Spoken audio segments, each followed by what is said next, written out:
Hallelujah.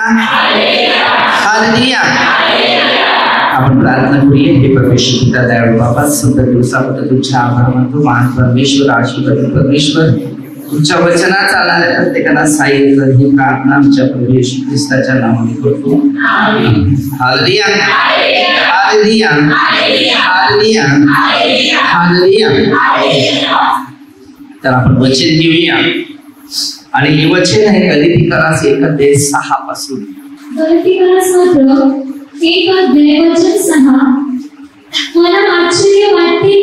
मला आश्चर्य वाटते की ज्याने तुम्हाला ख्रिस्ताच्या कृपेमध्ये जर पाचारण केलेला आहे त्याच्यापासून तुम्ही इतके लवकर अन्न सुवार्थेकडे वळत आहे. आता जर ख्रिस्ताने तुम्हाला ख्रिस्ताच्या कार्यास्त आचरण केले, निवडलेला आहे. आता योहान 15:16 मध्ये जेव्हा देव निवडतो किंवा योहान 6:44 पित्याची इच्छा होते की तुमच्या जीवनात काहीतरी चांगलं व्हावं, चांगलं बनावं, चांगलं घडावं. या दृष्टीने तुम्ही प्रभूकडे वळतात आणि प्रभू तुम्हाकडे वळतो आणि प्रभू तुम्हाला काहीतरी देण्याचं काम करते. हालेलुया. आता दिल्यानंतर आपण प्रभूकडे कसं राहतो? हालेलुया. जसा प्रभूच्या शिक्षणामध्ये राहण्याची जबाबदारी घेतो किंवा एक विश्वासाद्वारे चालण्याचा प्रयत्न करतो, तसं प्रभू येशू ख्रिस्त आपल्या प्रत्येकाबरोबर राहण्याची जबाबदारी देत असते. हालेलुया. की तू माझ्यात राह, योहान 15:4 दिलेलं आहे. मग मी तुझ्यात राहील, मग तुला काही टेन्शन होणार नाही. आपल्यामध्ये पैसे असतात, पैसे असले वस्तू खरेदी करतात, बरोबर, वस्तू खरेदी करतात, पैसे देतात. तसं आहे, तसं प्रभूच आहे. आणि प्रभू आपल्याला मिळाल्यानंतर कदाचित एखादा व्यक्ती त्या पवित्र शास्त्राचं शिक्षण घेत आहे आणि दुसरा येतो आणि काहीतरी दुसऱ्या गोष्टीकडे, मूर्तीकडे शिकवायचं काम करतो, बरोबर. आणि शिकवल्यावर तो मूर्तीमध्ये हार घेऊन चाललाय, मेणबत्ती घेऊन चाललाय, कॅन्डलबत्ती घेऊन चाललाय, काय नारळ घेऊन चाललाय, तो काहीतरी त्याला देतो आणि मग सांगतो त्या देवाने माझं काम केलं. हालेलुया. केलं नाही, विषयातले पैसे घालवतो. वचनामध्ये आणि शिक्षणामध्ये आपल्याला शिकायचं म्हणून त्याचं अन्न सुवार्थ, म्हणजे एकदा देवाने तुम्हाला सुवार्थेसाठी पाचारण केले, तुमची गळण केली, तुम्हाला देवाची जाणीव करून दिली, त्यानंतर तुम्ही बिगर देवाच्या कुठल्याही व्यक्ती त्या अन्न देवाकडे वळायचं नाही. कारण ते देव नाही, त्याच्या मागे लागून तुमचं जीवन बदलणार नाही. ती दुसरी नाही. बघा काय सांगते, ती दुसरी नाही. ही सुवार्थ एक आहे, एक दुसरी आहे, किंवा जुना करार आहे त्याच्यानंतर नवा करार आहे, असं नाहीये. त्याने काही सांगितलेलं आहे, एक परमेश्वरचा करार होता आणि एक येशू ख्रिस्ताचा करार होता, म्हणजे नवा करार येशूच्या जन्माचा. त्याच्यानंतर तिसरा करार आहे, तो पवित्र आत्म्याचा करार आहे, तो शिकवणारा करार आहे. जेव्हा येशू गेल्यानंतर शिष्यांना पवित्र आत्मा दिला, तो शिष्यांचा करार. म्हणून प्रेषितांची कृती जे म्हटलेलं आहे ना, ते 5वं शुभ वर्तमान.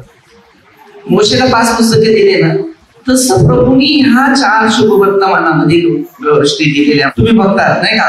मत्ते, मार्क, लूक आणि योहान. त्याच्यानंतर प्रेषितांनी कार्य केलं. त्यांनी कसं कार्य केलं? अद्भुत चिन्ह, चमत्कार, मग त्याचे शिष्य कसे बनवायला सांगितले, कसे बनवलं, कसं घडवलं, त्या विषयावर ते प्रेषितांचे कृत्य. म्हणजे प्रेषित आहे तर त्यांनी काय केलं पाहिजे? कार्य करायला पाहिजे की नाही? प्रेषितांनी कार्य करायला पाहिजे की नाही? असं बोलायचं.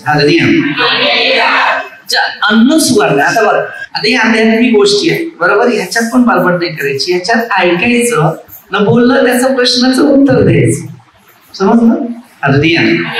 कारण देवाजवळ प्रीती आहे, दया आणि शांती. पण तुम्हास बघा काय सांगते, तुम्हास घोटाळ्यात पाडणारी. आता आपल्याला घोटाळ्यात पाडणं म्हणजे नुकसानात पाडणार. काय नुकसान? हा, घोटाळ्यात पाडणं म्हणजे नुकसानात पाडणं. आता आपल्याला घोटाळ्यातून बाहेर काढायला लावलेला आहे, तर ती सुवार्थेकडे वळायला पाहिजे ना. आमची जीवनाची खरी घडण होते कुठे? येशू प्रभूच्या मार्गानुसार. आणि येशूचे खरोखरचे सेवक आहेत, त्याचा कुठे स्वार्थ नाही त्यामध्ये. हालेलुया. आपण प्रत्यक्ष वेगळ्या विचाराने चालायला सुरुवात केलं की मला येशूच पाहिजे, त्याच विचारात चालला तर त्याला येशू भेटते. नाहीतर आपण स्वतःच्या मर्जीने वेगळा विचार करतो, देवाचं वचन पण तुमचं बाजूला राहणार आणि तुम्ही पण. ख्रिस्ताची सुवार्ता विपरीत करू पाहणारे असे कित्येक आहेत. त्यासाठी ख्रिस्ताची जी सुवार्ता आहे विपरीत करणारे कितीतरी पुष्कळ आहे, म्हणजे बिघडवणार. आता तुम्ही येशूमध्ये आहे तर तुम्हाला येशूच्या जवळ कसं राहावं, कसं बनावं, कसं शिक्षण, त्याचा मार्ग काय? माणूस स्वभाव आहे असं नका मी समजू की तुम्ही येशूकडे आले तुम्ही सगळे पवित्रच बनणार आणि पवित्रच राहणार नाही. मनुष्य स्वभाव आहे, शब्दात, बोलण्यात, विचारात काही पण पाप होणारच. पण जेवढं देवाजवळ राहतो आणि देवाचे आचार विचार मनात राहतो ना तेवढी पाप कमी होतात. समजलं? बायबलचे मुद्दे आहेत ना ते समजून घ्यायचे, पण दोष नाही करायचा, कोणाची निंदा नाही करायची, कोणाची हिवा नाही करायची. कारण प्रभू येशूने ते तसं काही केलेलं नाही. त्यांनी लोकांना प्रेम दिलं, समजावलं, मार्गदर्शन केलं. पापी लोक आले, एवढे तरी पापी लोक त्याच्याजवळ, पुरुष स्त्रिया सगळ्या होत्या, पण त्याच्या बोलण्यात आणि त्याच्या वागण्यात आणि त्याच्या शिकवण्यावर एवढी लोक त्याच्याजवळ खेचले जाते. तेव्हा 7 ती त्याची इच्छा आकर्षित त्याच्याकडे आकर्षित करायचं. आपण वासनिक आणि बावडीत आकर्षित करतो, लोकांना मोहात पडतो. हे आकर्षित नाहीये. तो आकर्षित असं करायचा की त्यांना काहीतरी वाटायचं की देवाचं राज्यात काहीतरी इंटरेस्ट आहे. आपले आचार जे विचार आहेत ते सरळ सरळ आपण रॉंग नंबरला बघतो. आचार विचार स्ट्रॉंग बना की देवाच्या शब्दात किती आनंद आहे, किती शांती आहे. त्याला पैसा नाही लागत, त्यांना खाण्याची पण गरज नाही, त्याच्यामध्ये समाधानाची गरज आहे. एकदम देवाचं वचन घेऊन शांतीने म्हणून चिंतन केलं ना आपोआप तुमच्या अंगाला एकदम शार येतील, उत्साह वाटेल आणि शरीर एकदम अस्वस्थ जे आहे ते पूर्ण शांतीने भरलं जाईल. आणि असं वाटेल या जीवनामध्ये काय आहे ते काय येणार नाही त्या मागे लागतात, जी येणार आहे त्याच्या मागे लागतात. हालेलुया. आजची काळामध्ये तुम्ही माहितीये की हर एक व्यक्ती मागे मोह आहे. जर मी तुम्हाला सांगू उद्या तुला 5,000 देते, 9 वाजता येईल, सकाळी रात्रभर झोपेल का? झोप लागेल? नाही लागणार. 5,000 मिळणार आहे, 5,000 मिळणार आहे. किती लोकांना सांगेल त्या पदा नाहीये. सांगतील का? नाही सांगतेस. पण सांगणार का मला येशू उद्या मिळणार आहे, येशू उद्या मिळणार आहे, सांगणार आहे? जर मी तुम्हाला सांगतो उद्याला येशू देतो, तुम्हाला या इकडे तुम्हाला येशूचे मार्ग शिकवतो, येशूचं शिक्षण काय ते, कसा पवित्र आत्मा कार्य करते हे सांगतो तुम्हाला. हालेलुया. येतील का? एकतरी येईल का? येईल. मावळं विकायचं आहे, लोक सगळे पटतील. हालेलुया. अरे येशूचं काम करणारे येशूपासून दूर चाललेले ते बघा केव्हा. मध्ये 4 अध्याय 19 ते 20 वचन पेत्र जो होता मासली पकडणारा, येशूने जेव्हा त्याला हाक मारली माझ्या मागे, तो मासलीच्या मागे गेला का? नाही. मासली टाकली, जाळं सोडली, निघाला. कोणाकडे गेला? आज या दुनियाचं राज्य त्याच्या हातात आहे पेत्राच्या. हालेलुया. किती भाग्यवान आहे, तेच गिफ्ट मला मिळालं, मी किती भाग्यवान आहे. हालेलुया. कारण हेच त्याच्या नावावर मी स्वतःला मला असं वाटते की मी पापी आहे तरी प्रभूने माझी कशी निवड केली. मग तुम्ही लोकांना का निवडत नाही? तुम्ही लोकांचे दोष, लोकांची निंदा. एशिया 1 मध्ये ना 15 वचनापासून दिले आपल्या हात रक्ताने भरले, पण 18वं वचन काय सांगते माहितीये का? मी पाप बर्फासारखी शुभ्र करेन. कशी करते तुम्ही? दुसरे होणार पापामध्ये पाठी निंदा करते, द्वेष करते, बरोबर करतील का नाही? दुसऱ्यांची निंदा करतील का नाही करतील? नाही. विचार पवित्र आहे. हालेलुया. वचन घे. परंतु जी सुवार्ता आम्ही तुम्हाला सांगितली तिच्यावर निराळी सुवार्ता आम्ही सांगितली किंवा स्वर्गातून आलेल्या देवदूतांनी सांगितली तरी तो देवाची सुवार्ता आहे. कोणी प्रार्थनेला जातो ना, हे आहे कसे तिकडे आहे, दुसऱ्या कुठल्या प्रार्थनेत जात असेल, मला दुसऱ्या प्रार्थनेमध्ये जर कधी बोलवलं असेल तर त्यांना मी सांगतो ह्या मंडळीपासून बाजूला जाऊ नका, आम्ही येतीला नाही जातील. तसं नाही करायचं. तुम्हाला वाटते रिट्रीट नाही होत असेल तर रिट्रीट करा, पण तुमचे जे ब्रदर आहे मास्टर आहेत तुम्हाला मार्गदर्शक केले तिकडेच बसा, इकडे येऊ नका. पाहिजे त्याच्या सांगण्यावर रिट्रीट करायचं, रिट्रीट करा, अनुभव घ्या, आणि स्वतः बाजूला व्हायचं असेल ना तर कार्यासाठी व्हा, पण तत्पर्यंत त्या शहरात राहा, अनुकरणात राहा. कधी कधी बरेच लोक एखादा ब्रदर आला प्रार्थनेमध्ये आला का त्यांची मंडळीच खेचून जाते. काही लोक येतात दुसऱ्या प्रार्थने संघामध्ये जातात, भेटी घेतात, त्या मंडळीला भेटतात, त्यांना भेटतात, मग त्यांना सांगतात की तुम्ही आमच्या प्रार्थनेत या, आमच्या प्रार्थना सगळी भारी आहे, सगळ्यामध्ये एक नंबर आहे, आणि तो विश्वास त्यांचा तोडला जातो. कोणाच्या घरची प्रार्थना नाहीये, प्रार्थना परमेश्वराची, आणि जो परमेश्वराच्या प्रार्थनेमध्ये ओळखतो तो कोणाचं नाव नाही घेणार, तो प्रभूच्या राज्यामध्ये सांगेल बायबल वाच सगळ्यात मोठी प्रार्थना. खरी प्रार्थना तुमचं बायबल आहे, आमची नाही. खरी प्रार्थना ही पवित्र शास्त्र आहे, बस हे वाच, ही खरी तुझी प्रार्थना. भविष्य ही माणसाचं भविष्य आहे, फसवेगिरी नाही करायचं. मी सांगेल माझ्याकडे 10 लाख लोक आले, मग त्याचा फायदा नाही. मध्ये 18, 20 काय सांगते 2 किंवा 3, म्हणजे देवाला माहिती होतं ना 2 ना 3 असले ना तरी मी आहे तिकडे. हजारो लाखो लोक असले म्हणून तुम्हाला वाटते त्यांचं परिवर्तन होते का? परिवर्तन होते का? तुम्हाला काय वाटते? चमत्कार करायला आहे ना, चमत्कार करायला माझ्याकडे पण भरपूर प्रमाणात गिफ्ट आहे. लोकांना चमत्कारामागे नाही फसवायचं, त्यांचं जीवन परिवर्तन होते ना तेच त्यांना दाखव. चमत्कार झाला म्हणून आता प्रभू मला पाऊस कुठल्या टायमाला आहे तरी मी सांगेल तुम्हाला 2 दिवस 3 दिवसात उद्या पाऊस, ते पण मी तुम्हाला सांगेल. देवाने गिफ्ट भरपूर दिले, त्याचा अर्थ असा आहे का एकदा विश्वास आहे ना तो पाहिजे.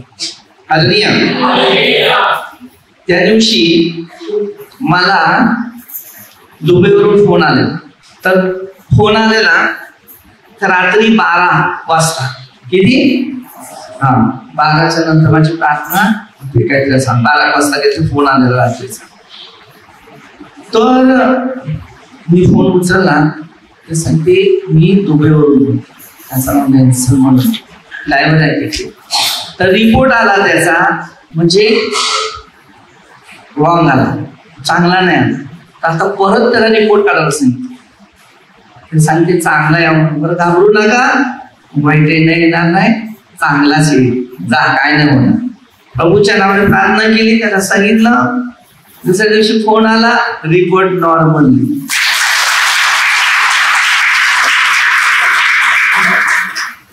विश्वासी आहे आणि ज्याने तुम्हाला बनवले त्याच्याकडे तुम्ही विनंती मागत आहे. येशू एकच नावाने मनुष्य बरा होतो, बाकी कोणाच्या नावाने बरा होत. त्याचा विश्वास होता, कारण त्याला नोकरी पण भेटली, त्याला मुलं बाळा नव्हती झालेली, ती पण झाली, प्रार्थनेने झालेली, आमची देणगी नव्हती. देवाने त्याला सुंदर एक मुलगी पण दिलेली आहे, त्याच्यानंतर त्याला चांगली नोकरी पण मिळालेली आहे, आणि देवाने त्याचा मार्ग पण केला. हे शिकायचं आहे. देव द्यायला आहे, नुसतं चमत्कार नाही, विश्वास आणि प्रार्थना पण पाहिजे. तुम्ही प्रार्थना पण करा, नुसते चमत्कार बघत बसायचे का? चमत्काराच्या बाबतीत काय शिकायचंय माहितीये? देवाला स्वीकार, हा चमत्कार आहे. तुम्ही येशूचा स्वीकार केला ना, आणि तुम्हाला माहितीये की प्रभू येशूच्या द्वारे सर्व काय मिळते, जा चमत्कार. मग कोणाला डोक्यावर आठवायची तुम्हाला गरज नाही ना, तुम्हाला प्रभू येशूच्या नावाची प्रार्थना करायची गरज आहे. तुम्ही प्रभू येशूच्या नावाने प्रार्थना करा. अन्न सुवार्तेकडे वळू. पुढे काय सांगते जरा बघ.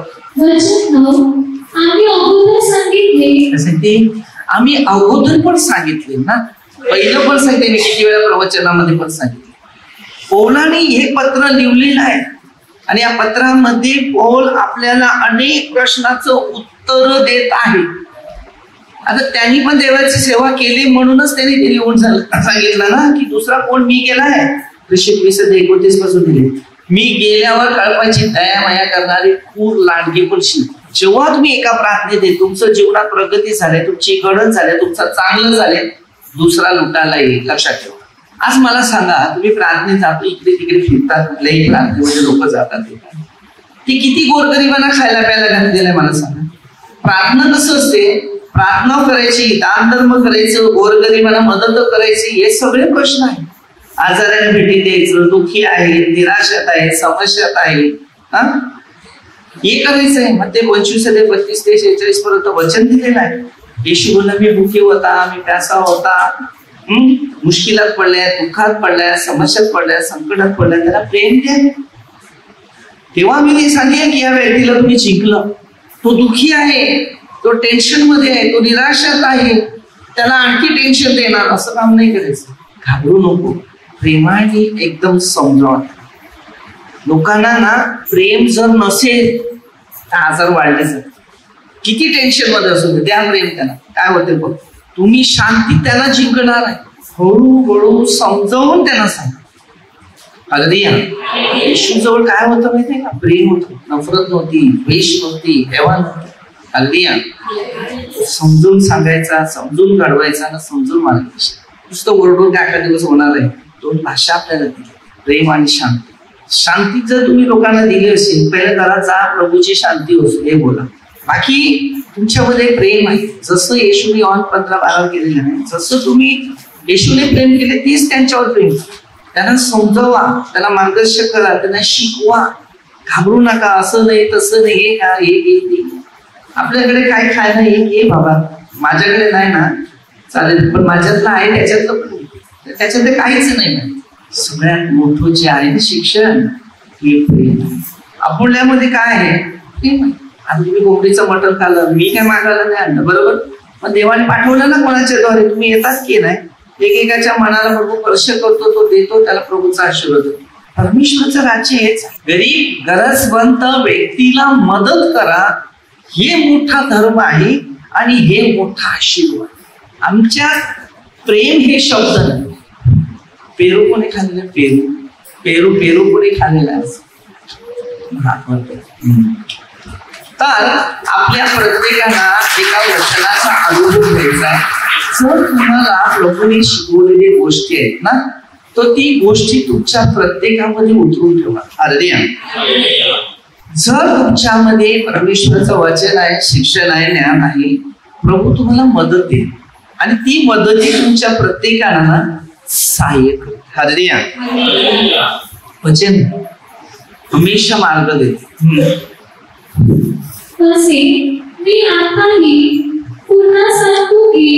मी आता पण पुन्हा सांगतो की जी तुम्ही स्वीकारलेली तिच्याहून निराळी सुवार्ता कोणी तुम्हाला सांगितल्यास समजलं?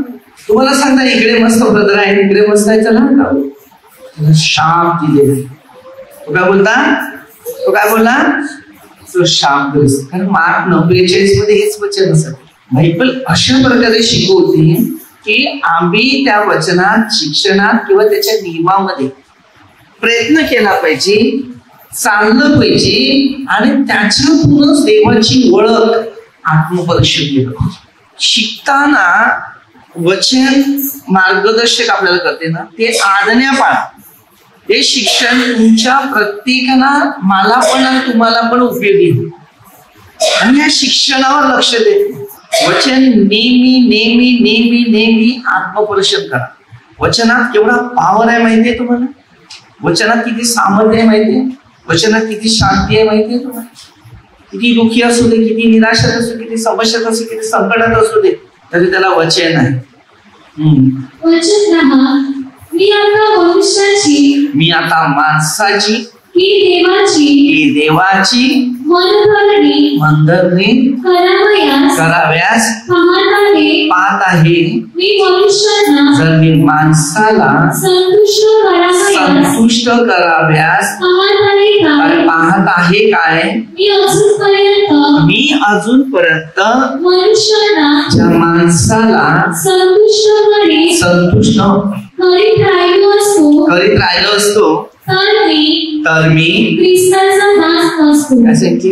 मी माणसाला जर खुश करायला लागला असता तर मी ख्रिस्ताचा दास नसतो.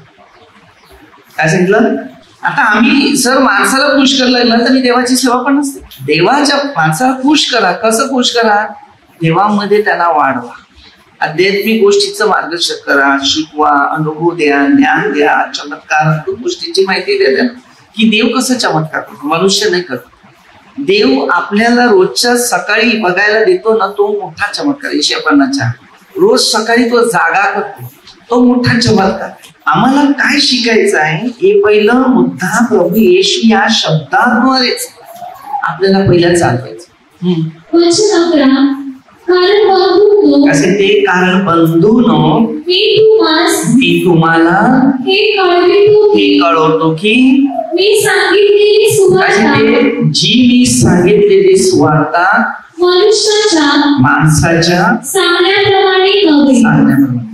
माणसाने सुवार्ता सांगितलं असं नाही. काय सांगितले? मला जी सुवार्ता दिली ते माणसाच्या सांगण्याप्रमाणे नाही. देवाने जी निवडलं, देवाने घडण केली ती.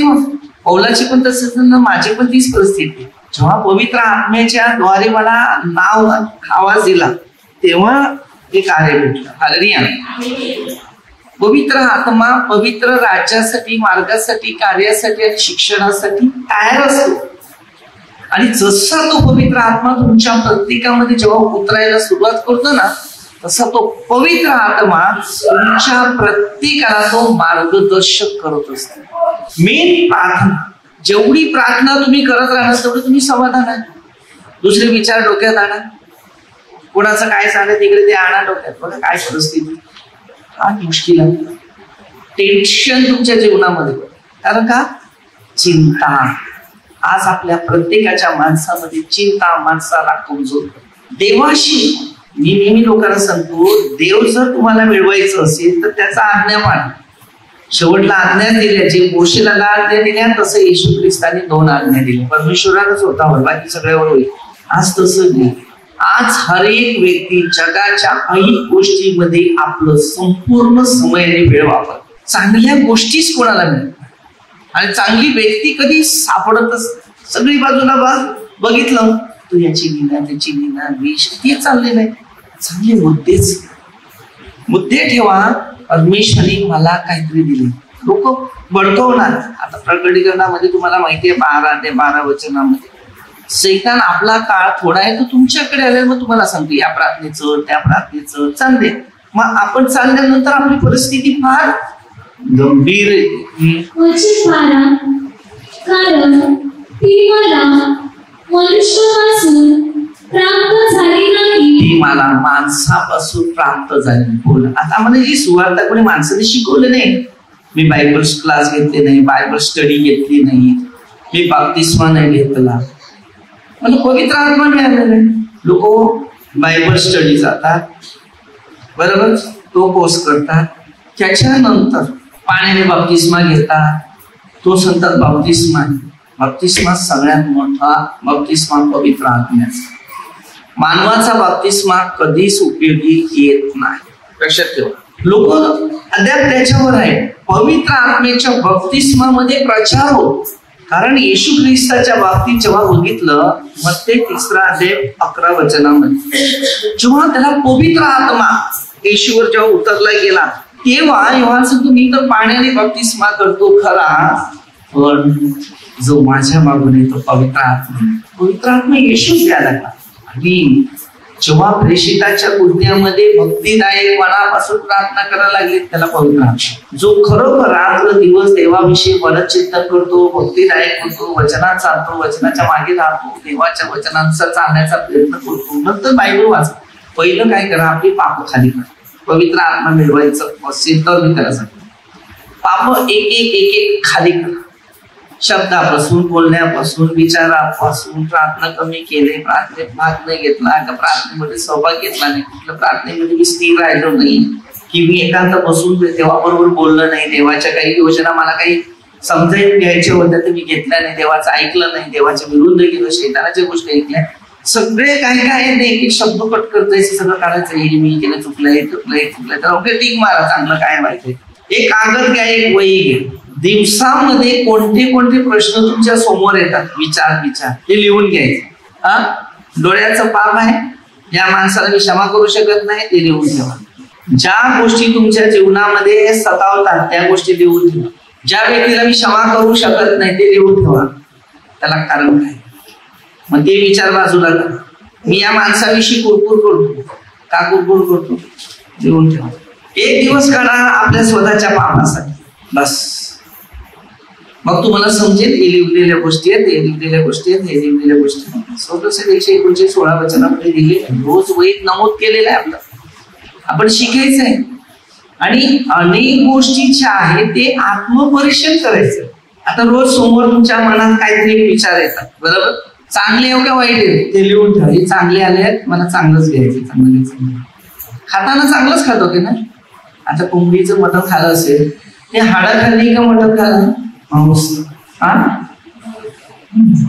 हाड एकाने पण खाल्लं नसेल, ते कुत्र्याला दिलंच. कुत्र्याचे दात केवढे कळत, बिना कोलगेटचा दात आहे, ते आपले कोलगेट वाले दात आहेत का नाही. तो दात घासत नाही तरी हाड तळतळ तोडते ना, मी दात घासतात तरी आमच्याकडे हाड नाही. तांदळाचा खडा असला तरी पण केवढं मुश्किल होते. त्याचा विचार करा, बकरीच्या मटणाची हाड कशी तोडतो तो, बघितले. विचार करत आम्हाला देवाने चांगलं मांस खायला दिले, केवढे भाग्यवान आहे. तर कुत्रा काटे खातो, बरोबर. आणि बकरीच्या मटणाची नळी जर असेल ते ऑर्डर करतात, ते मधलं पण खायला विसरत नाही, ते मध्ये आहे ना ते पण चुकून खातात. काही माणसं आहेत बघितलं ना, हे काचीची प्लेट असतील ते तुटून जाईल, खायला सोडणार नाही. हल्ली कारण मी जेव्हा छोटा होता ना तेव्हा काही लोक ते मटण घ्यायला यायचे, ते सांगतात नळीवाळी दे, हा नळीवाळी दे, नळीवाळी घेतात. तेव्हा काही गोष्टी आपल्याकडे आल्या तेव्हा माहित पडलं नळीवाळी काय. हल्ली आणि नाही आला तोंडाचा. आता कोंबडी गेली ना तर मग बकरी संध्याकाळी जाईल, आपलं नका. परिस्थिती अशी आहे, मनुष्य आपल्या परिस्थितीमध्ये देवाच्या वचनानुसार, शिक्षणानुसार, नियमानुसार एक मजबूतपणे. येशूचं प्रेम आहे ना, येशूचं प्रेम.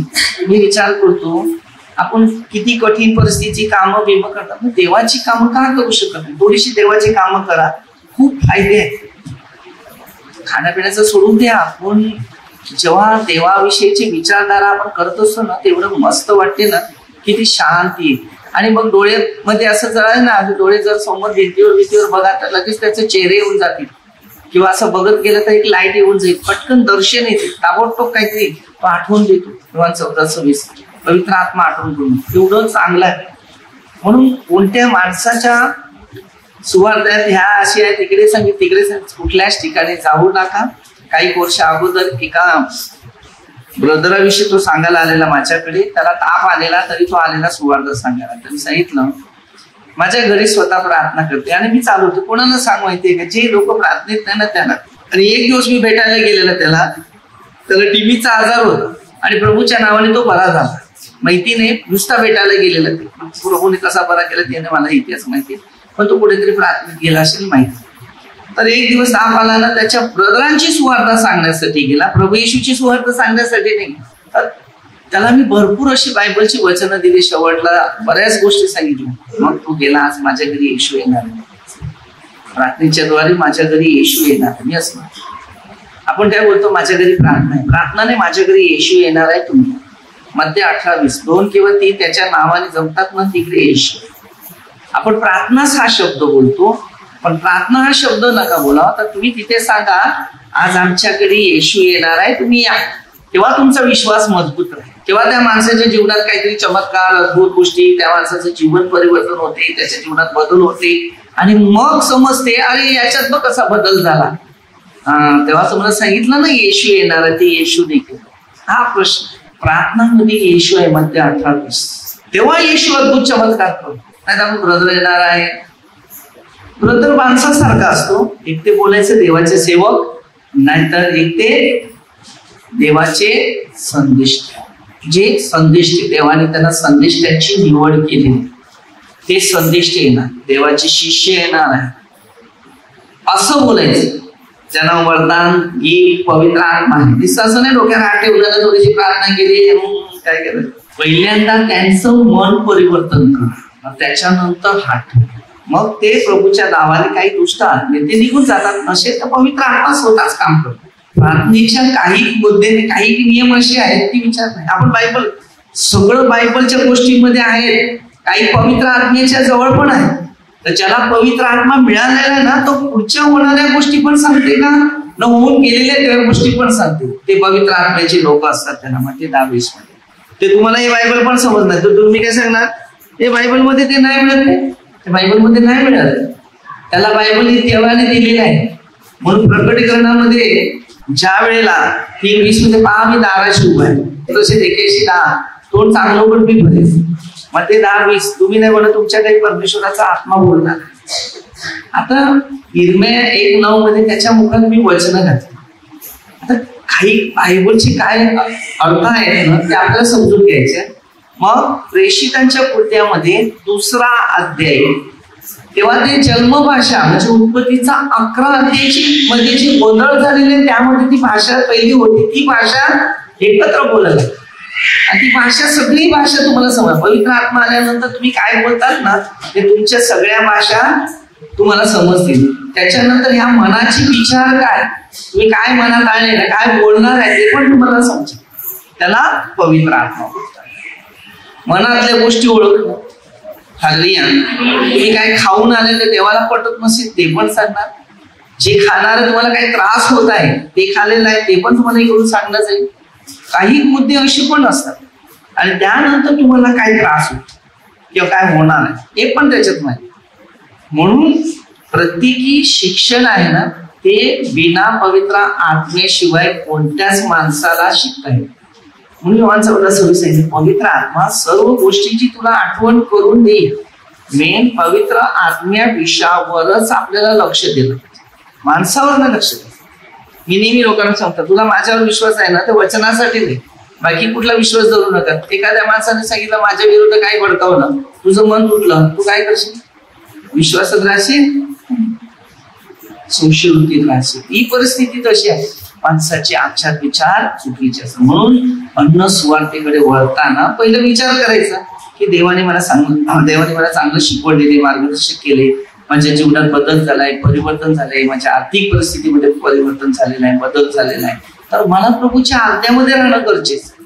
माणसाच्या आज्ञा नका पाळा परमेश्वराच्या आज्ञा पाळा. मी लोकांना आज्ञा देतो शिकवतो मार्गदर्शन करतो. का शिकवतो की तुमच्या जीवनामध्ये कुठेतरी पवित्र आत्म्याचा अनुभव प्राप्त व्हावा. आज तुम्ही पवित्र आत्म्यामध्ये नाहीये तर पवित्र आत्मा तुम्हाला मार्गदर्शन करू शकत नाही. आज्ञाने नियम पाहिजे वचनाने शिक्षण घेतलं नाही तर तुमचं जीवन बदलत नाही. म्हणून वचनावर लक्ष दिलं पाहिजे माणसावर लक्ष नाही. आणि बायबल घेतलं पाहिजे वाचलं पाहिजे. आता शाळेमध्ये पोरं शाळेत जातात वही पुस्तकं घेऊन बसतात की नाही बसतात. आपल्या इकडे पोरं आले ते खाऊ घेऊन बसतील ना वही भेटणार ना पेन भेटणार शाळेमध्ये खाऊ देणार नाही. म्हणजे तिकडे शिक्षण घ्यायला वही न पुस्तक आणि काय अभ्यास दिला ते आपल्या घरी येऊन स्टडी करतील. पण कोणती आई ना कोणता बाप अशी स्टडी करणार नाही आहे की बाबा तिकडे गेलेलं तर वही न पेन घेऊन किती वचनं दिली काय शिक्षण दिलं काय मार्गदर्शन केलं काय घडवलं हे आपल्या मुलाची होमवर्क घेणार नाही. विचार करा. मी आता ती मुलं तिकडे खेळतात त्यामुळे त्याला तेच विचारणार होतो तर तिकडे आले जेवायला बसले तर तुम्ही काय काय वचनं लिहिली तिकडे शाळेमध्ये काय काय लिहिलेलं अभ्यास कसा केलेला आहे ते मला सांग. मुलांना तिकडे शाळेत पुस्तकं वया दप्तर सगळं असते मग तिकडे पण तेच ठेवा.